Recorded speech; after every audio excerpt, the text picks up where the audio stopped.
Now, in the aftermath of COP28, the global stage witnessed a critical assembly of minds on climate action, plus the potential consequences of COP28's decisions or lack of thereof on crucial articles related to carbon trading activities. Joining us for an insightful analysis on the outcomes of COP28 and what it means for our planet's future is Chinan Dikwo, energy expert and vice chair, African Energy Council. Good afternoon, Chinan. It's good to have you on the program.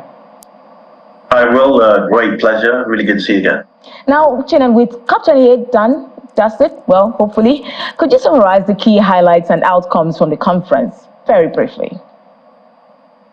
Yeah, so I think it wrapped up on Wednesday of this week, and key outcomes, there have been quite a few, but I'll just say this way. There was a huge amount of optimism going into COP28. Many of the, sort of climate experts were hoping for, a very meaningful deal, if you like.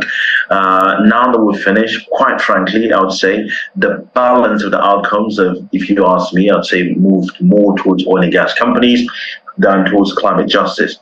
And there are several reasons why that's been the case. Yes, for the very first time, we have incorporated in the final text message about transitioning away from fossil fuels, to clean energy. So that's a big win, but it's still vague. It's still a bit unclear.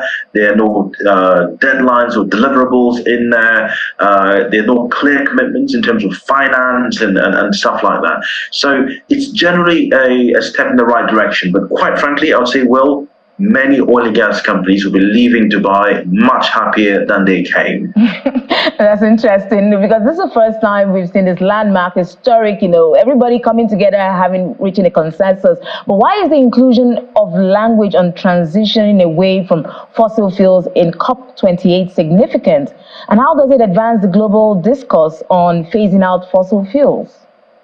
Very important question. So the reason for that is energy, as we know it, accounts for approximately 60% of global CO2 emissions. So it's the largest chunk.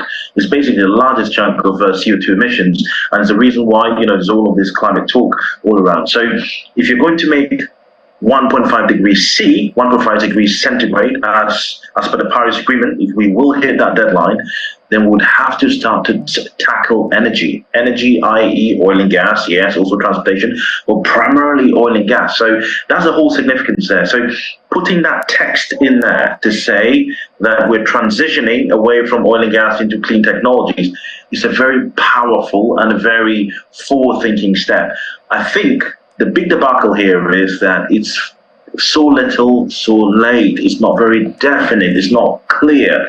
It's not backed by finance. And I think that's the foray. That's what people are pushing about and a little bit disappointed about. Where is the clear mandate to say, one, we're transitioning in this particular way, and this is the deadline, and this is the amount of money that we're going to vote to make sure we move over. That's where the disappointment comes in. We've seen this lack of clear finance targets. It needs to be clearer.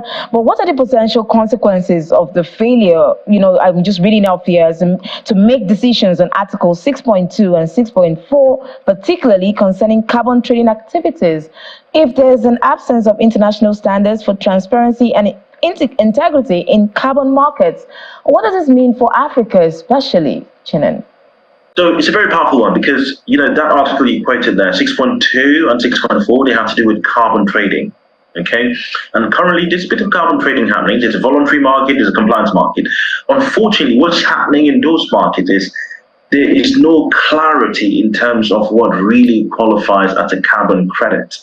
So what's happening today across the world is, for lack of a better word, there's a lot of misrepresentation. There's a lot of fraud around that area. It's a bit of a cop-out for many oil and gas companies. They're able to walk away and use those credits, to their advantage, as opposed to really committing to renewable energy or decarbonization programs. So the lack of taking action on Article 6.2 and Article 6.4 again gives a loophole to many companies, oil and gas companies and several companies, to continue to activate and evade taking concrete actions on climate targets.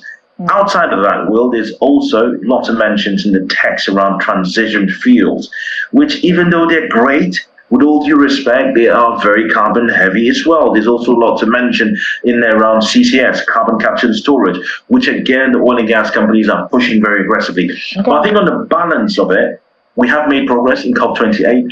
I just think that a lot of climate activists who are flying out of Dubai yesterday, today, and maybe tomorrow will be more disappointed that they came in. A lot of the oil and gas executives who flew in will be much, much happier than they came in. Lots of the representatives from the US, China, and other big economies that are polluting very heavily will be much, much happier. I think Africa, quite frankly, if you ask me, when I say Africa, I use that as a blanket term. There'll be a bit of disappointment from many African countries. It's sad to know that Africa will be disappointed in this outcome. We do hope for better outcomes for Africans, especially that we don't produce as much carbon as other industrialized countries. Thank you so much, Chinan Dikwo, Vice Chair and Energy at African Energy Council, for joining us this afternoon.